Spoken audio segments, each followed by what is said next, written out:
it's Trisha with Insectopia here. Looks like Susan is there. I know that we had a couple of other people come over here and like the stream, so I appreciate that. If you see a cat tail or a cat head, Sammy has decided to cuddle with me today, so she might end up in our live stream today. Who knows? Hi Hashi. Aisha. Hi guys. Oh, I love to see everybody here, and if you feel like it, you can go ahead and let us know where you're joining us from, because that's always interesting too. Sorry I started just a little bit late. I was taking a nap, but I woke up and I was like, oh no, it's 10 o'clock. So I thought that we would sketch a Bess Beetle together today. Bess Beetle. I think their scientific name is like Odonto.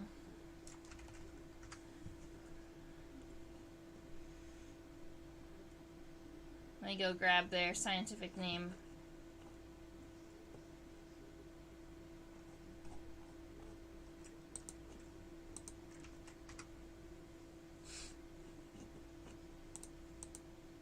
So I've been gone for about 2 weeks. I've been out and about, going out collecting insects. I went all the way up to northern Michigan. I've been spending a lot of time going blacklighting. The last, I think, 4 days in a row, I have been out and about blacklighting in different locations. And testing my lights and those types of things. There it is. Odontotaneous disjunctus. That's going to be our scientific name. I knew it would start with odonto. Let me go ahead and get you that name right now.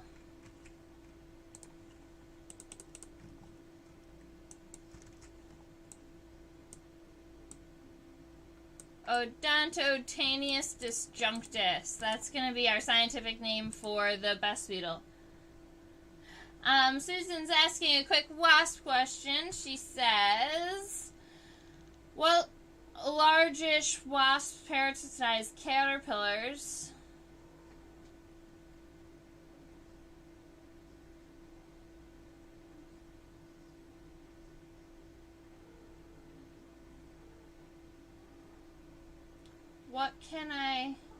What largish wasps parasitize caterpillars? There are a good number of families that parasitize caterpillars. It would help if we knew exactly what type of caterpillar it was parasitizing. What I first think of is the tobacco hornworm parasitoid, because it creates those pupil cells on the outside of the body of the caterpillar.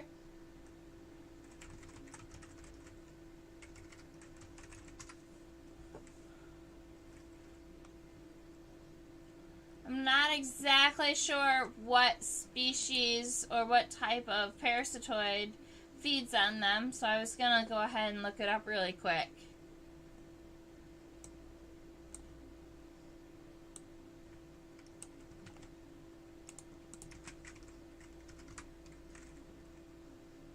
Proconids.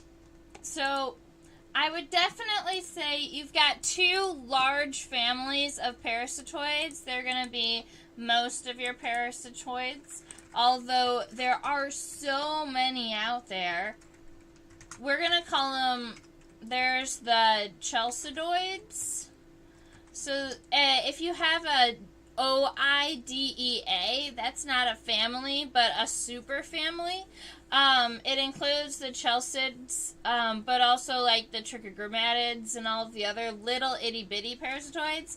Those are generally pretty small, though. Ichneumonids, are another family of wasps that are parasitoids. Ichneumonids are the largest family of parasitoid wasps. And then you have the Braconidae that are also parasitoids. And Braconids tend to be larger parasitoids also.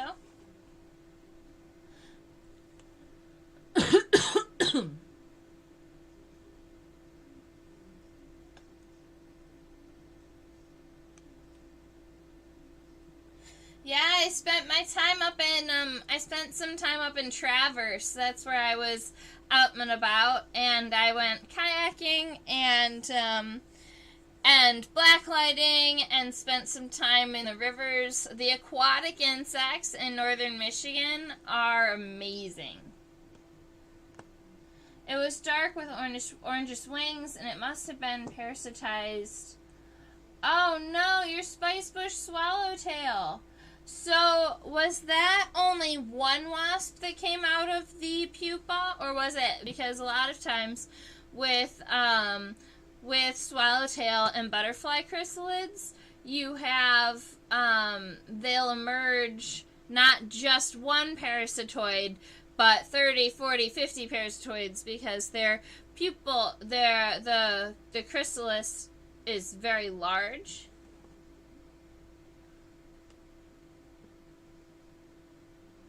Oh, it was dark with orangish wings. Must have been parasitized in the egg stage.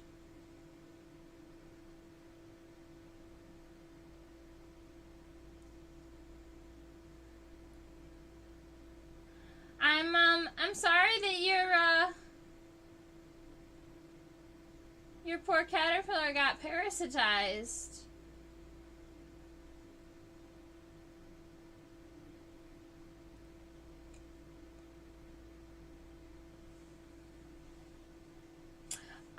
So it was a parasitoid of a spice bush swallowtail. A lot of parasitoids are species specific. So I would want to look up the spice bush swallowtail parasitoids.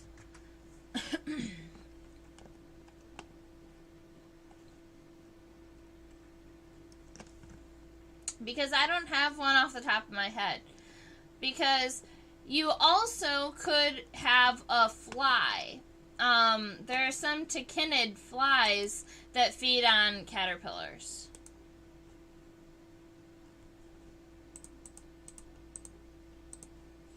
Alright, but I do want, oopsies, I have the wrong name in my copy and paste. Odontoctenius disjunct.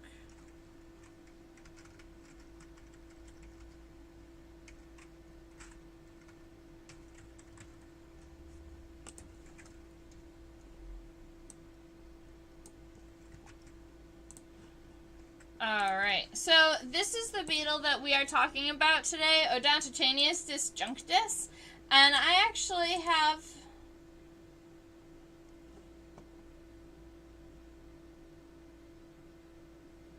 You're not disappointed. Okay. Oh, that's awesome. Susan, I would love to see the images to help you identify it. A lot of times the wasp identification is based on wing venation.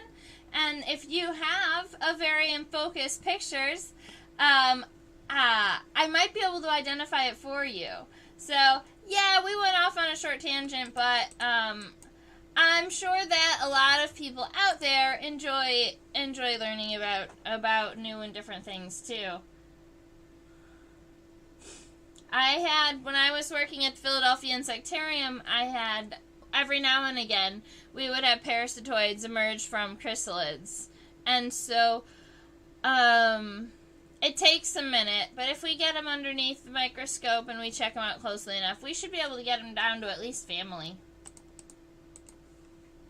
Alright, the common name on our beetle, people call them Bess beetles, B-E-S-S, even though I think they're the best.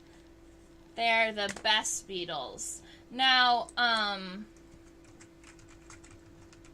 best beetles are interesting just, and best beetles are interesting just by themselves because they are semi-colonial. So, just like bees and ants have to live in a colony and they take care of each other, best beetles don't live in such structured homes, but they do live in small family units.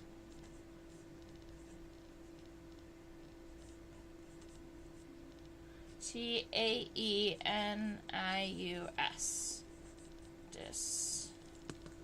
Disjunctus.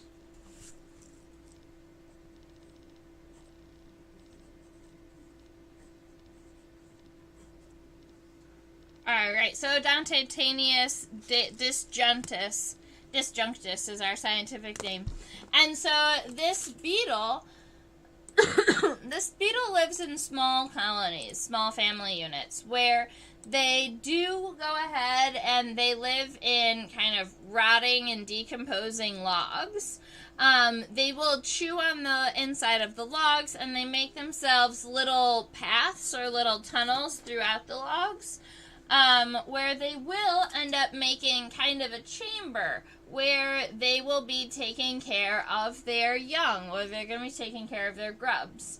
Now, the grubs are really interesting in that best beetle grubs are the only insect on the entire planet that I know of that naturally only has 4 legs. So, the best beetles as grubs don't have 6 legs, they have 4. And I laugh about it because, you know, we say every insect on the entire planet has 6 legs, and then in the back of my head, I think, haha, except for best beetle grubs. But if you say that, then you get people mixed up and confused, so we leave it be. But on one of my immature exams, I think it was the final actually, the best beetle grub was on there for us to key out, and I thought it was crazy that it didn't have a pair of hind legs. Now, let me go ahead and measure our specimen for you because it's not going to fit all under the microscope. Best beetles are actually of good size. So it looks like from the front of the head to the back of the abdomen, we're looking at about 3.3 to 3.4 centimeters. Somewhere in there. Let's see. Yeah, I would go 3.4 centimeters for the length of this beetle. From the front of the head, front of the mandibles, all the way to the back of the abdomen. And this beetle has a very kind of square or rectangular nature. So let me go ahead and we're just going to scroll through our beetle really quick so you can see all of our characteristics. Up here at the top, Terry's here to help. Up here at the top, this is our head. You've got, let me see if I can get it in focus. There we go. You've got a compound eye on either side. This right here, there is a central horn in the middle of the head of our beetle. And then you have the mandibles over here to the side.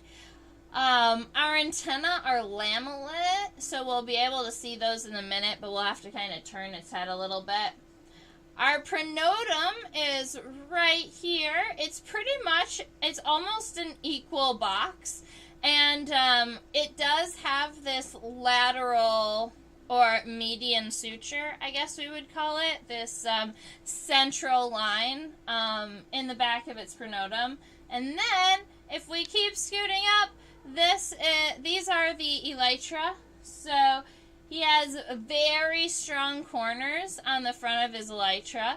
And then we've got these very strong, we call them striations or stripes on the elytra that come all the way down to the end of the abdomen.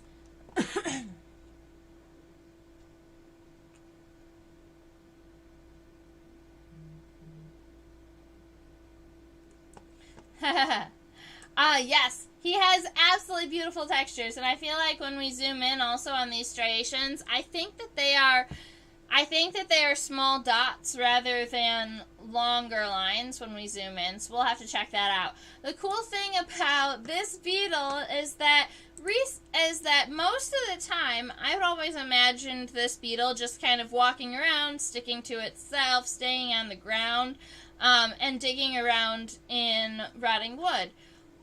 Their babies even get mouth-fed by the adults, so the adults will chew on rotting wood and fungus, and they mix it with their enzymes in their stomach and their mouth, and then they regurgitate it into the babies' mouths. They feed the babies just like birds. Baby birds get fed by their parents.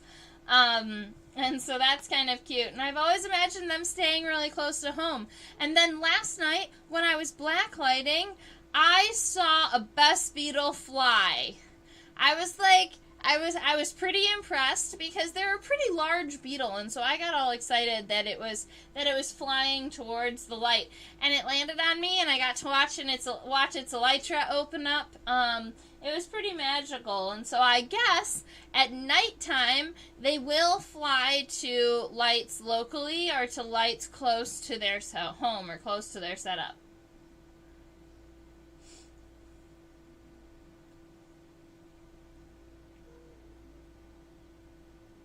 Do we have theories about the function of the striation? I don't think so. I mean, sometimes there are theories, but with Bess beetles, I'm not really too sure.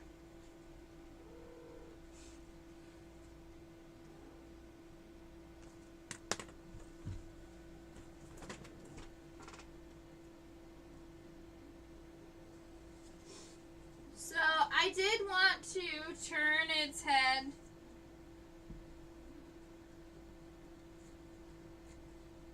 just a little bit so that everybody could see.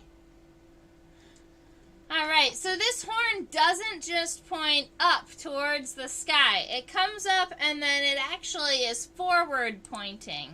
So if you see this right here, right there, that's the horn. And I wanted you to see it from the side, from the lateral, so that you could see this dip in the head where its mandibles are and the angle of the horn. That's not something we're going to be able to see really clearly when we're looking from it dorsally. The other thing is I'm going to go ahead and focus up a little bit, and we'll be able to see this antenna. I want to make sure I'm giving you the right name. I believe that we would consider this a lamelet antenna.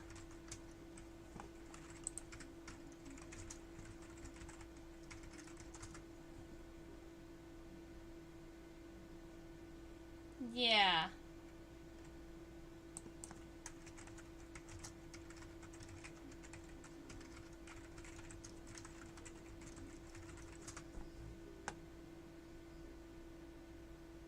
Yeah, like a lamelet antenna.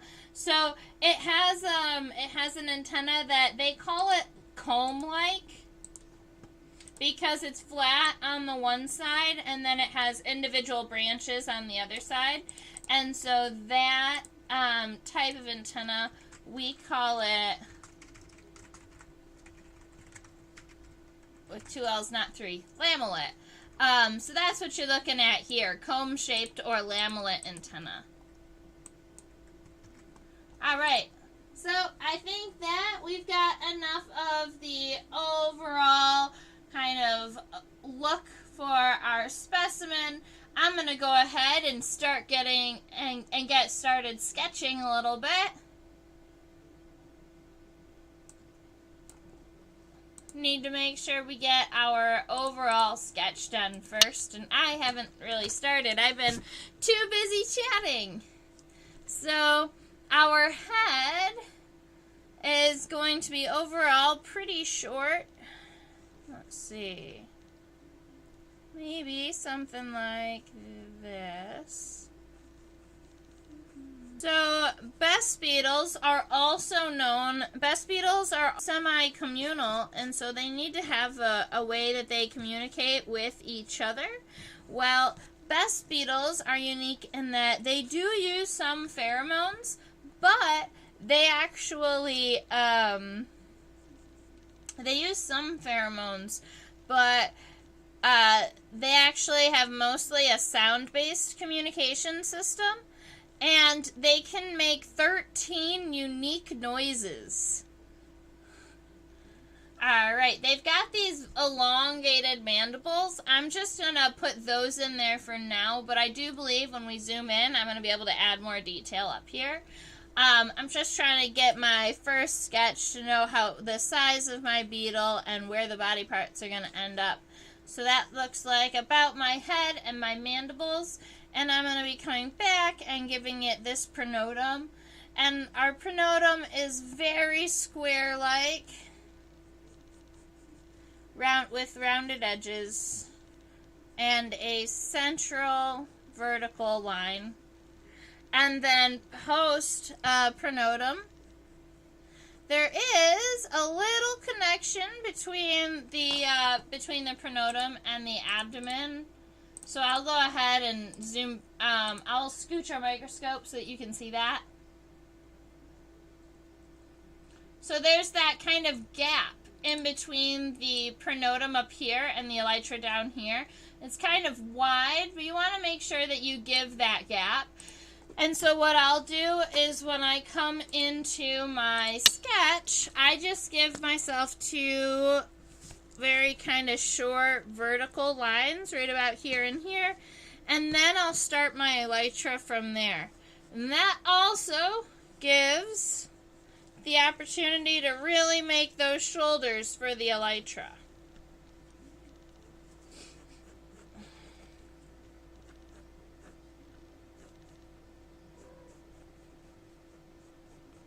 And then our beetle is going to have fairly, let's see, I'll pull him back over here so we can see him really quick.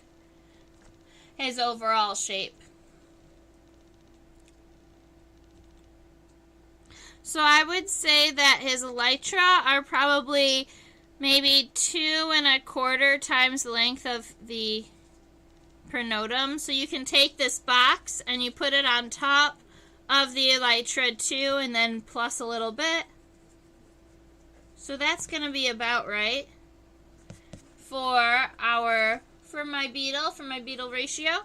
And then you always want to give your elytra that central line that breaks up its wings, right? So you've got the left side of the left side and the right side elytra, and those are going to open up and allow our beetle to fly. Perfect. Oh, Susan says, so are they ground burrowers? These beetles spend most of their time burrowing in rotting wood and decomposing logs. They will sometimes leave the log and burrow underneath it, but a lot of times that's just like when it's bad weather. If it gets too cold, they'll leave the log and dig down seeking warmth. But a lot of times they stay in their log. Although last night I had some come to the blacklight, and I didn't know that Bess beetles came to blacklights. I'd never had them come to me that way before. Although I do think I've seen them at gas stations, so now that makes sense.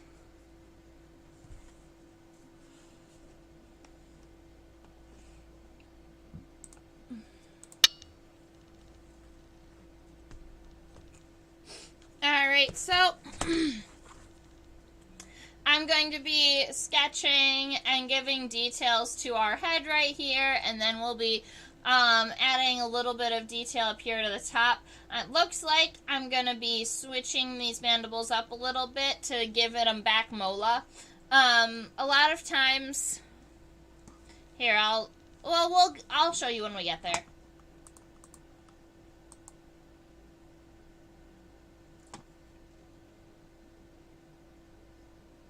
I wanted to get it just a tiny bit closer. They're so shiny. Beetles like this that are super shiny, their exoskeleton has an outer layer that's covered in, that's kind of like wax paper. They're covered in wax. And that's what gives them that kind of shiny glare. It also makes them waterproof. Alright, so I'm going to go ahead and give my beetle an eye. I'm going to start it a little bit on the inside of this line, but then come out a little bit. That's going to give my eye the appearance that this head is kind of wrapping around the eye. Right? You can see that here. Terry, there we are.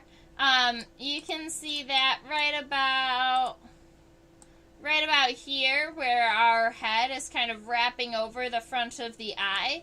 And I want to make sure I give my eye a chance to do exactly what the camera is doing. So I give it that little bit. And then I'm going to go over to the other side and see if I can give it very, very similar eye, where I start on the inside but then go out just a little bit. And then the head wraps around the eye. And so we've got both of those sides wrapping around. The front of the pronotum isn't exactly a straight line. It comes up, it arches towards the center twice. And there are these little itty bitty orange hairs. So when I'm editing or changing this line a little bit, I'm going to imagine that center line, and then I'm going to give it a small arch here, and then one more, and then come back down, and that's going to give try to make it as even as possible. Yeah, there we go.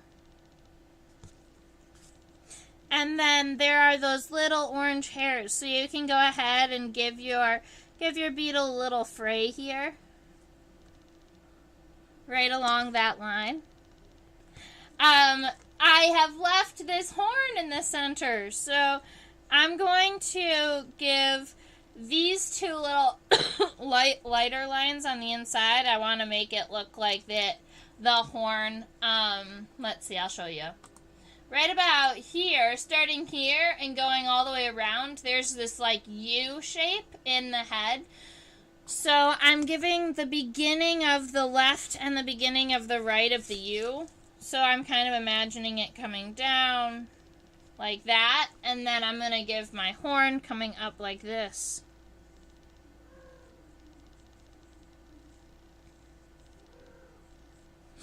So then we have a little bit of that shaping on the head.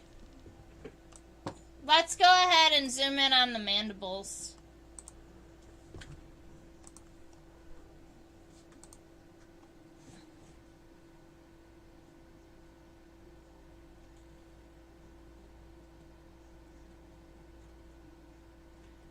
As I thought.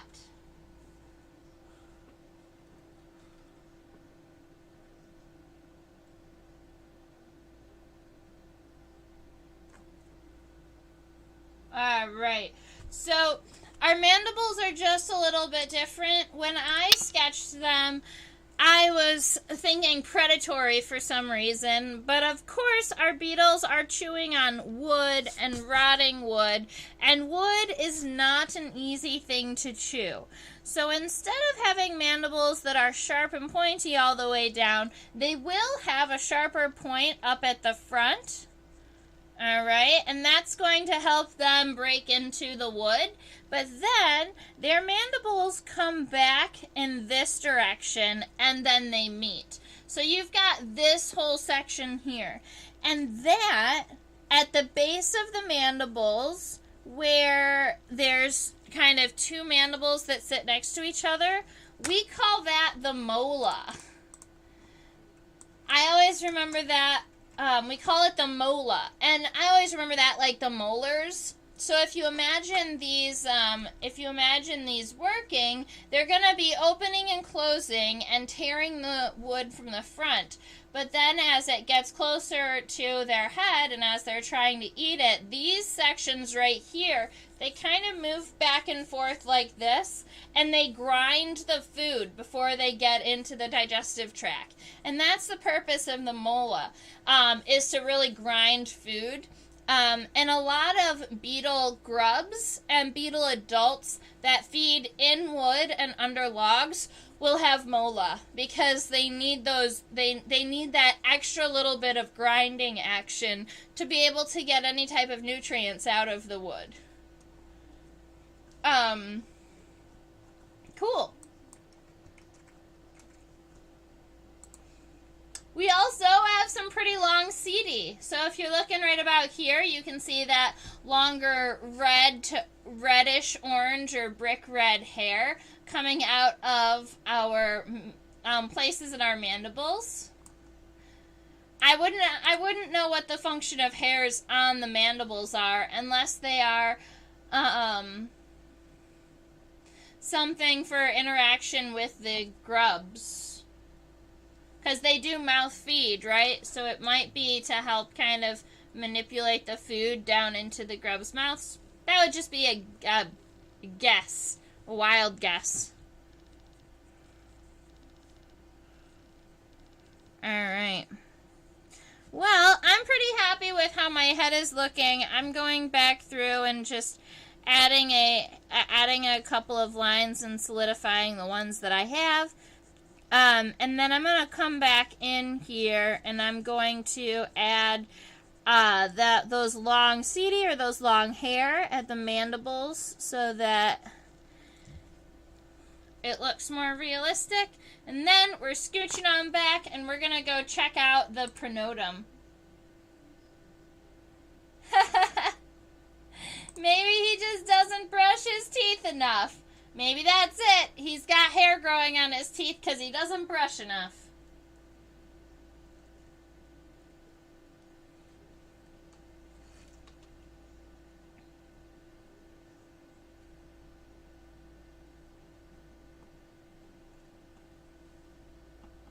Alright, so we're back to seeing that angle on the top, so it's more visible when from this angle.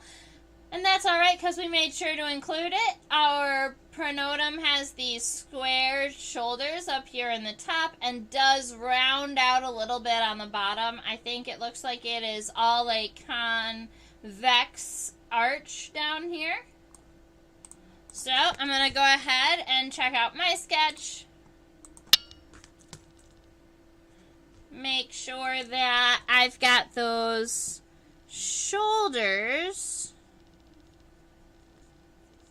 that match on both sides, and it comes down and loops over. So I'm just going to go ahead and solidify this line. I think I got it pretty good the first time. And then that central groove, we might call it if I was writing a key, I would call it the medial pronotum groove. Something like that. But I haven't written the keys and I'm not sure exactly what they call it.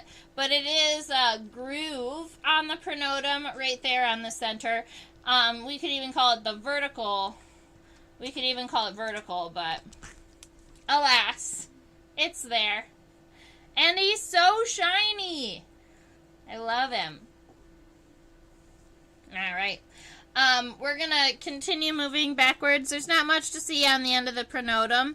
So I'm going to give us the little space in between our pronotum and our elytra. And then we're going to move our specimen.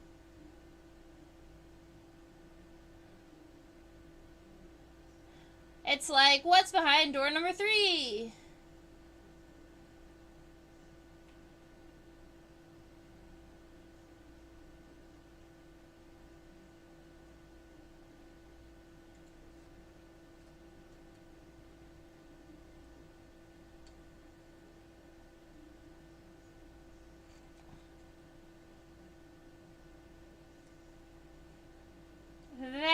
is what I thought. So I was trying to get a zoomed in image of those striation in the elytra. So if you are curious, striation is spelled this way. And the closer we zoom in, you can see right here, especially where the light is hitting the elytra really well, you can see that instead of it just being lines, it's a series of dots. It's a series of punctures. And there is also a groove, but I think in the base of the groove, we've got these very strong punctures. Yeah, and it's not just on the outside ones. The outside ones look the most punctured just because they're on the edges, but that does continue all the way throughout every striation that you see. I was trying to find, right about here, a lot of times there's that scutellum or that little triangle in between the elytra, and Bess beetles seem to not have a visible scutellum. You know, and there are like a couple of things that I always look for in insects, especially beetles when we're sketching, and that's something I always look for. As it turns out, it's not around.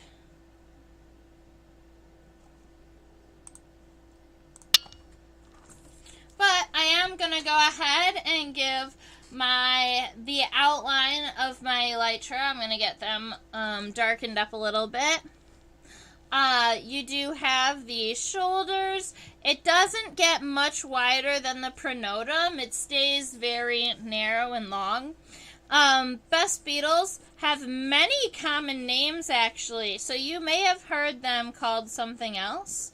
Bess beetle is my favorite common name, but they're also called horned passallids, or they are called patent leather beetles.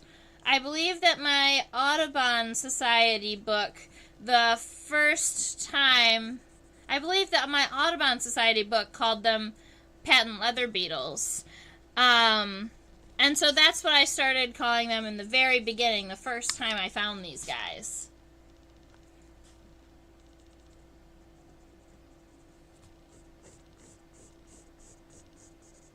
So I'm moving myself that central line, that elytra, so that we can separate the left and the right. But I also really want to give these grooves. Now, for me, I'm going to make this go just a tiny bit faster, and I'm going to hold a ruler and give myself some dotted lines like this. And that way, I know that they are going to stay straight. It'll just speed up the process just a little bit. So, when I was a child, I grew up on a big raspberry farm. So, I was frequently left alone just to kind of play outside, go and see what type of rocks I could flip over or logs I could dig into. And the firewood, the log that we had been sitting on, kind of like a bench next to the bonfire. I love it.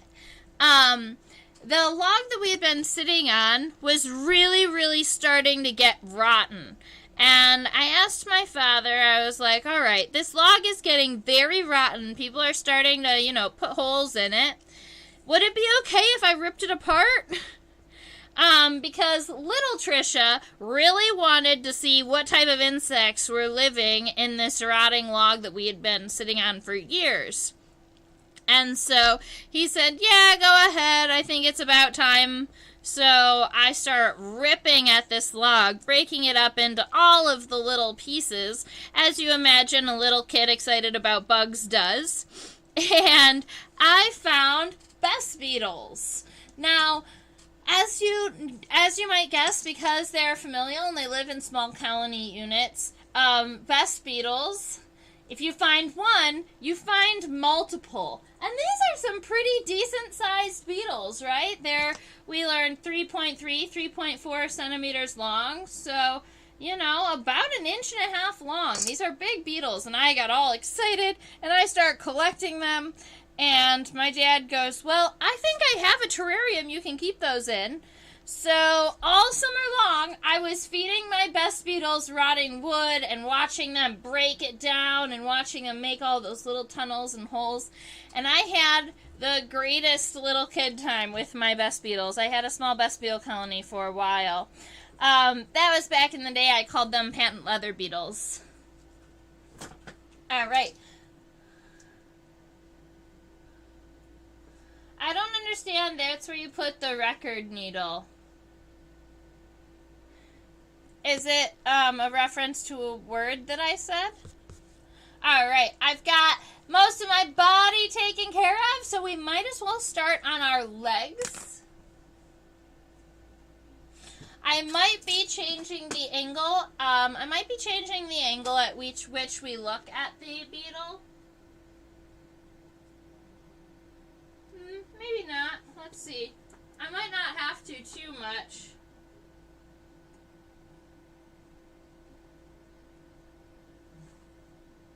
Oh, this is better. Let's look at it like this.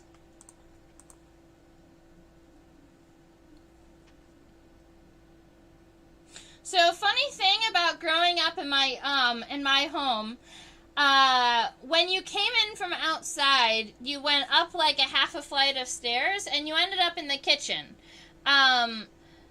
So the kitchen and the dining room, and that was both tiled, and then you would continue on and you'd end up in like the living room or whatever. So my mom always said that I was allowed to bring insects into the house. She was okay with me doing that, especially bringing my pets into the home, but they had to stay in the kitchen because in her mind, she didn't want insects in the carpeted areas of the house. She would much rather prefer me keeping them in the tiled areas, especially after bringing a praying mantis egg case into the house.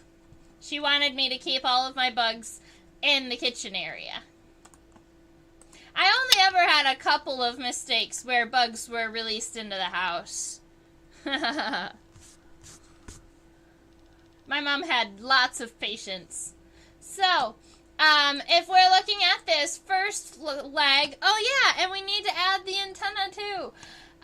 If you're looking at this first pair of legs, this segment right here that you can only see a little bit coming off the edge, that is our femur. This right here, this is our tibia. It has kind of this thumb right here, this thumb-like spine. That's going to be, I think, probably used for digging a lot of times when you've got these spines on the outside. Either digging or cleaning up their burrows in the wood.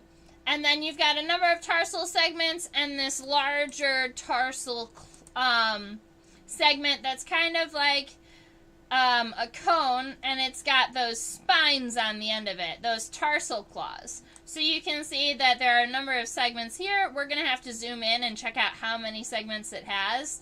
But I want to make sure we get the overall shape of the leg and get it situated onto our sketches before I change the focus again.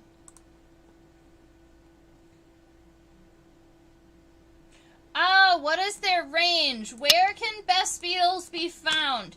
I know that they can be found as far north as Michigan. They're found all the way to the East Coast. I'm trying to think of where their distribution ends to the west. So give me 2 seconds. I'm going to just look up some distribution maps. That's about right. So they are also found up into Canada, but in the United States, they can be found in New York State and Michigan, all the way south to Florida, and then west to about the Texas, Nebraska line, like right west until Texas. So they're found in most of the eastern United States, and then, and just a little bit past the Mississippi River, too. So they do have Bess beetles do have a pretty large distribution. If I was to, sometimes I do quick country sketches, so I'll go, all right, we've got Maine, down to Florida, Texas, something like that. So they are found in Michigan, Texas.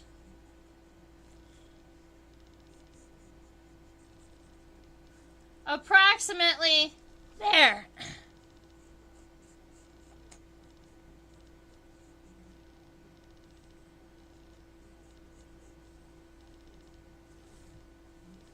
In this region. That's about, it's a pretty sketchy outline of the United States, but it's what I can do quickly. Alright, so looking at our first pair of legs, they are connected to the pronotum, this first segment on the thorax. So we've got the femur that you can only see a little bit coming out the edge, kind of like that. And then I might make it angle just a little bit. Alright. And then you've got the tibia coming in. And I'm going to erase my line with mola.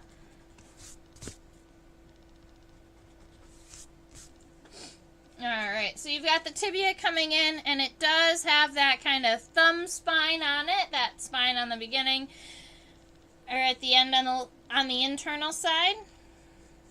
It's got kind of two spines along the outside, and then I'm going to bring it back straight and add those final external spines. So let's see, something like this. And then I'm going to add, getting larger, right? 1, 2, 3, 4 spines that start off very small and get a little bit larger.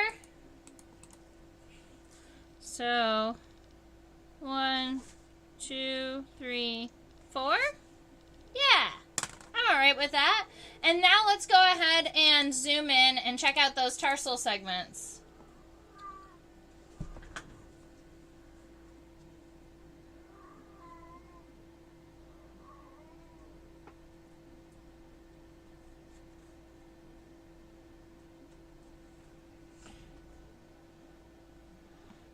Alright, so I believe that, so there's one more segment that, yeah. There's one more segment that we can't see that's underneath. So there is one more segment down here that looks like this rectangle up here. So there's 1, 2, 3, 4 of these shorter square-like segments. And then this one is segment number 5. It's long and it's wide. And then up at the top, it's got 2 tarsal claws. One coming off to the left and the other one is going off the other side. So we can't see it as well. But that gives you an idea as to what we should be drawing over here. So you can imagine that one where it should be that might not be too easily seen. 2, 3, 4, and then a longer one with your 2 claws. Something like that.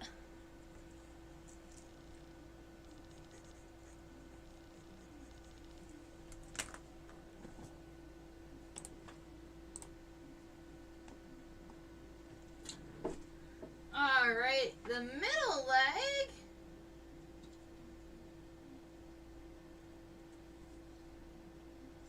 The middle leg sometimes appears orange because of the amount of hair on its legs.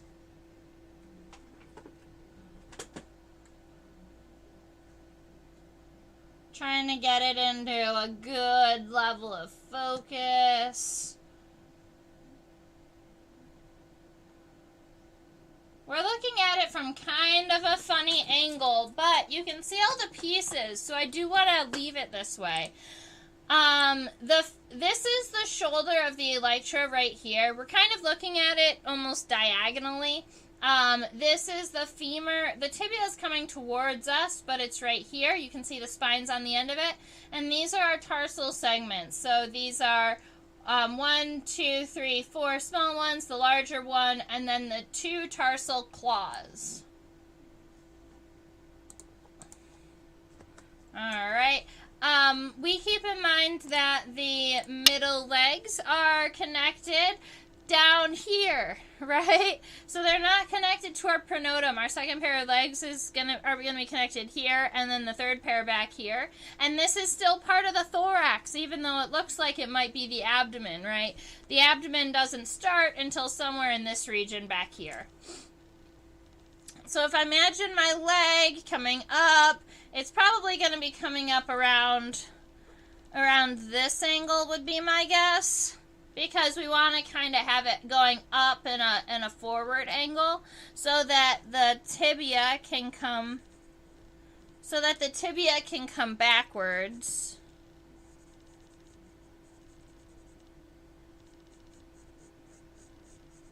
Something like that. I might go ahead and re-angle us a little bit so we can see what those spines look like from above. I can't imagine they are too incredibly different from the ones up on front, but I do want to go move it. So I'm going to finish that really quick. And then scooch.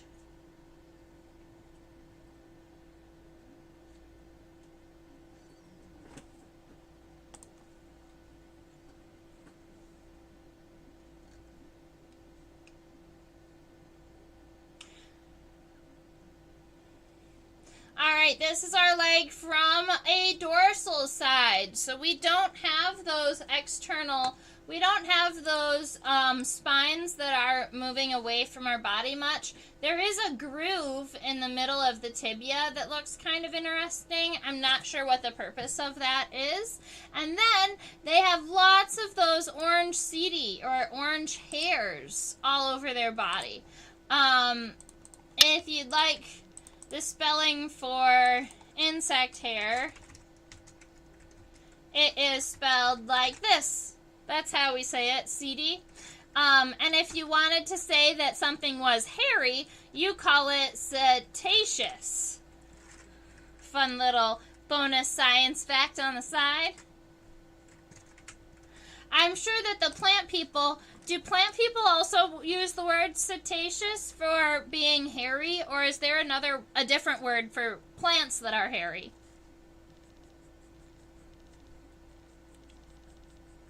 I know we have a couple of plant people out there.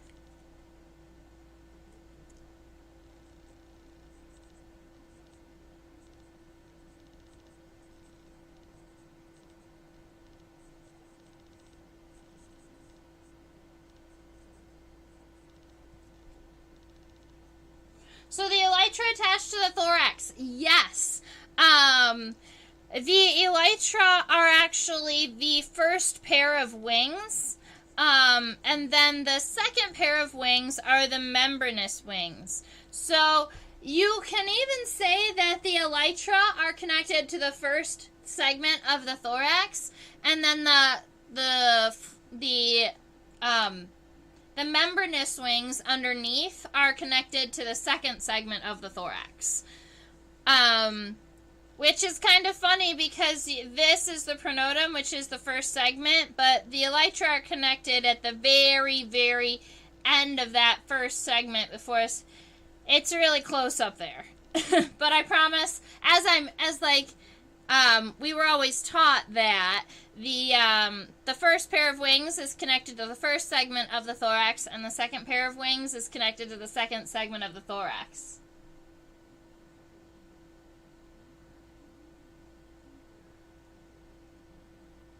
Avea's not here tonight, so we're not really too sure about plant terminology today.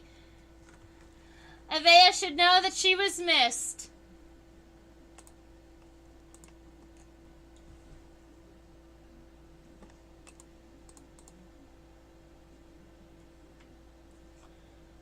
So, I want to go ahead and see right about where our hind legs come out from underneath our elytra, right? So, looks like...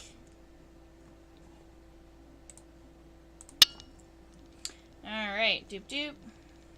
Looks like our third pair of legs is connected about halfway, maybe a little less than halfway down. It's gonna come up and then go out. It's actually a very large gap. Maybe this one should have been angled out a little bit. Sorry. Excuse my yawn.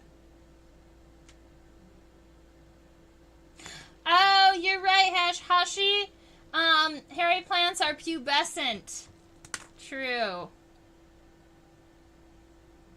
Yep, you're right. That's the word for a plant. Alright, so our femur is going to be coming out, and I'm going to make it come out right about here. That feels a little low to me, but the hind legs in our image look a little low to me too. I almost we are going to be flipping our beetle over so that we can look at it from the underside, just to make, I'm just curious what it looks like down there. But I need to scoot him up just a little bit so we can see the rest. So we've got that femur coming up. You've got the tibia coming down. Right, and we've talked a lot about the fact that femur and tibia are words that also come from human structure. So the femur is your big bone between your hip and your knee, and your tibia is your big bone between your knee and your ankle, and that's just like insects, femur, tibia. We have metatarsals, which are our toe bones, and insects have just tarsal segments. 1, 2, 3, 4, 5, and claw. The claw. Maybe I'll make the hind leg just a little bit wider in the point. That'll make it look a little bit stronger. Yeah, check that out. I think that's pretty alright. I'm okay with that sketch. I really like the dotted striations. We're gonna go ahead and we're gonna flip this beetle over because I want to see just how long that abdomen actually is.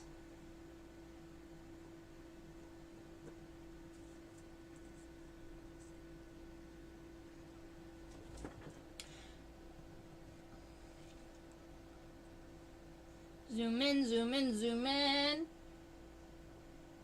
Alright, so that is what the bottom side, the ventral side of our beetle looks like.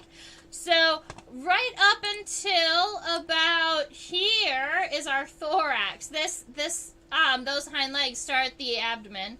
So it looks like we have 1, 2, 3, 4, approximately 5 abdominal sclerites, meaning 5 segments of its abdomen. And then if we scooch it up a little bit, we can see the length of our thorax. So our thorax is going to be wherever our legs are coming out. So this segment here, this one up here, and then one more, that separation of the pronotum. Very good here. And this is the bottom side of the head. Oh, check that out. We're going to zoom in on that.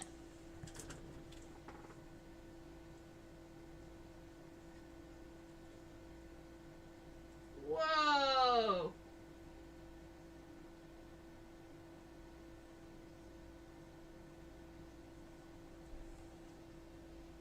Oh, I'm really excited. Look how awesome this is.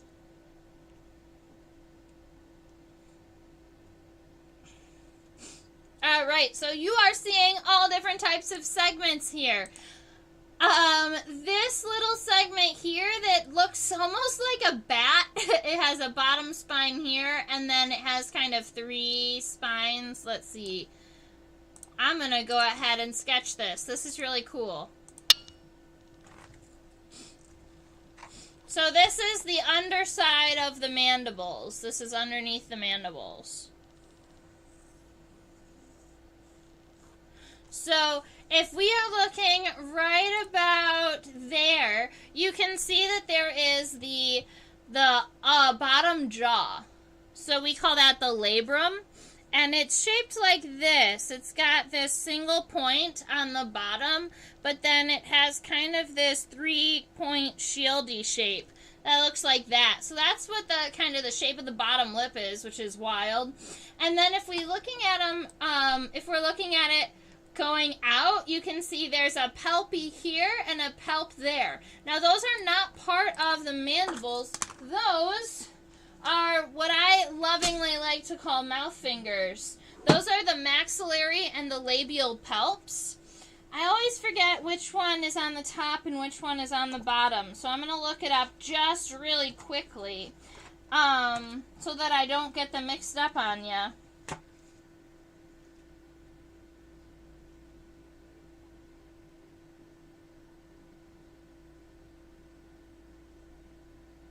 So the labial pulp is closer to the inside and the maxillary pulp is closer to the outside. So this first one right here is the labial pulp.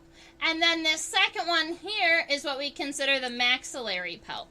So if I was sketching those, they would go kind of around this bottom lip and they kind of curve, which is cool. They've got that first segment and then there's then a second segment. And then you've got another one segment, two segments, and they kind of curl around each other, and you've got it on both sides.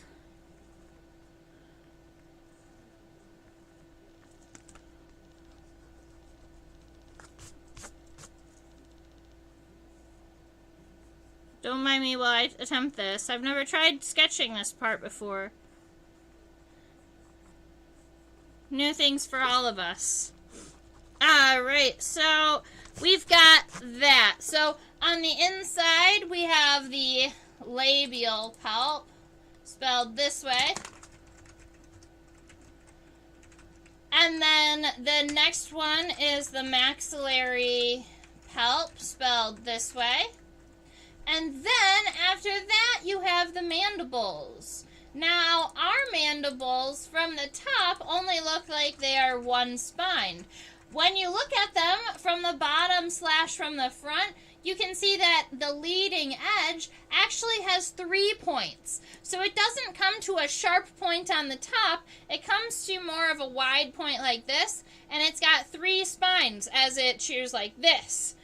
So from the top, it only looks like one, but when you're looking at it from the front, it's kind of these 3 angles. And I bet that helps chew on wood significantly better than just having one.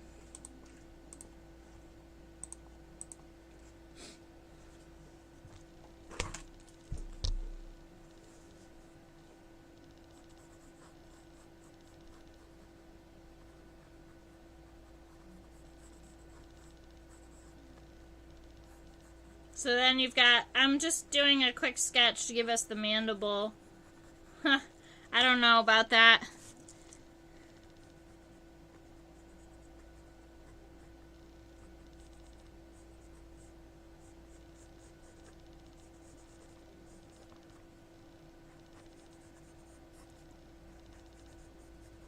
I mean, so that's about what the bottom side of the mouth looks like.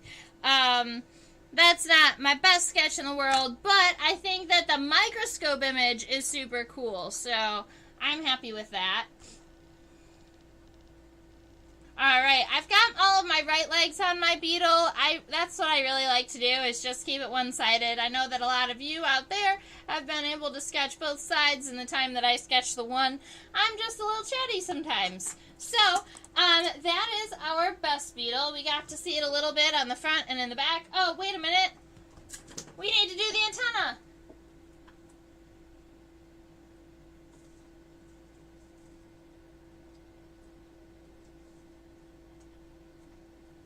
So the antenna can most easily be seen from this angle.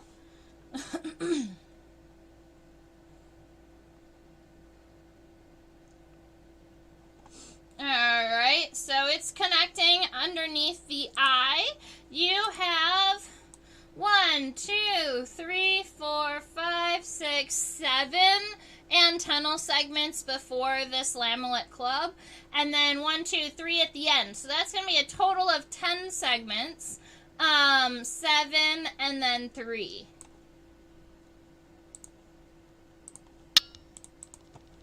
Connected right about here.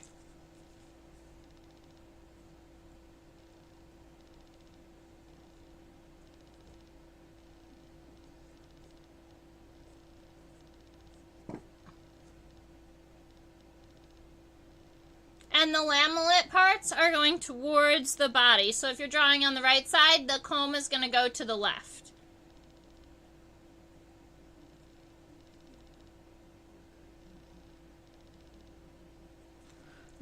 right? So you have that little comb going towards the head. I'm going to make mine just a little bit stronger. All right. And then that is our antenna. Yay! Is there anywhere else on the beetle that anyone would like to see? Anywhere you'd like to go back to?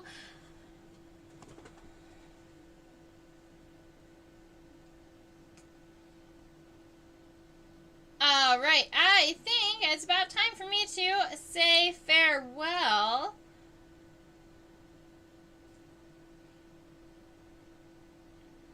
Let's see. There it is. All right, it's about time for me to say farewell, I believe, unless anyone has any final questions, comments, concerns. I will be live streaming this Sunday. I do have that time available. But then, after that, next week, I am going to be in Arizona having a good time at my bug conference, collecting.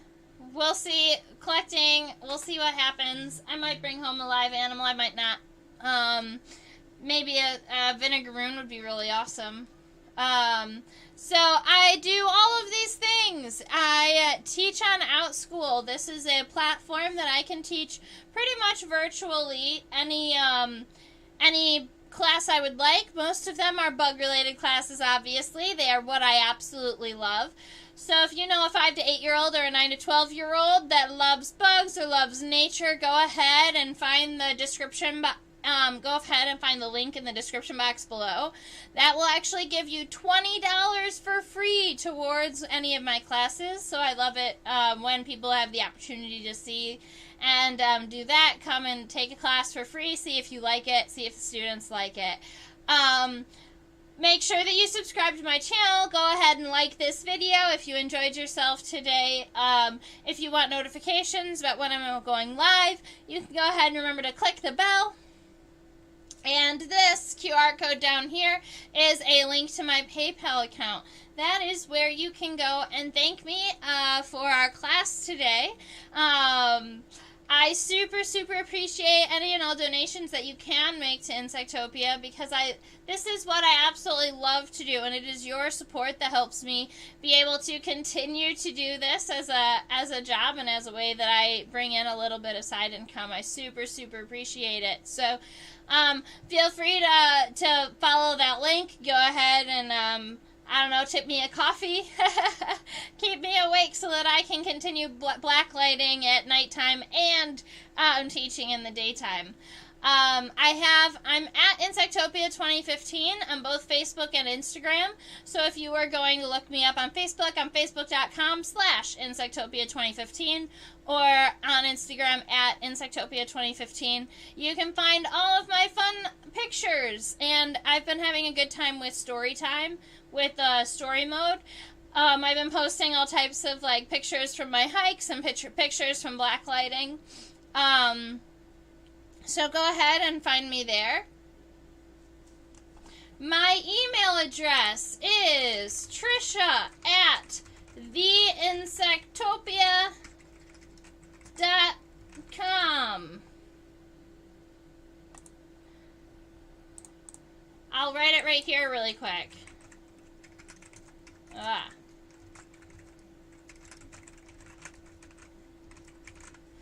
My email address is trisha@theinsectopia.com. And if you want to shoot me an email, you totally can. If you want to share a sketch with me, or you want to share a bug picture with me, if you want to send me that picture of that parasitoid wasp, I might be able to get it identified for you.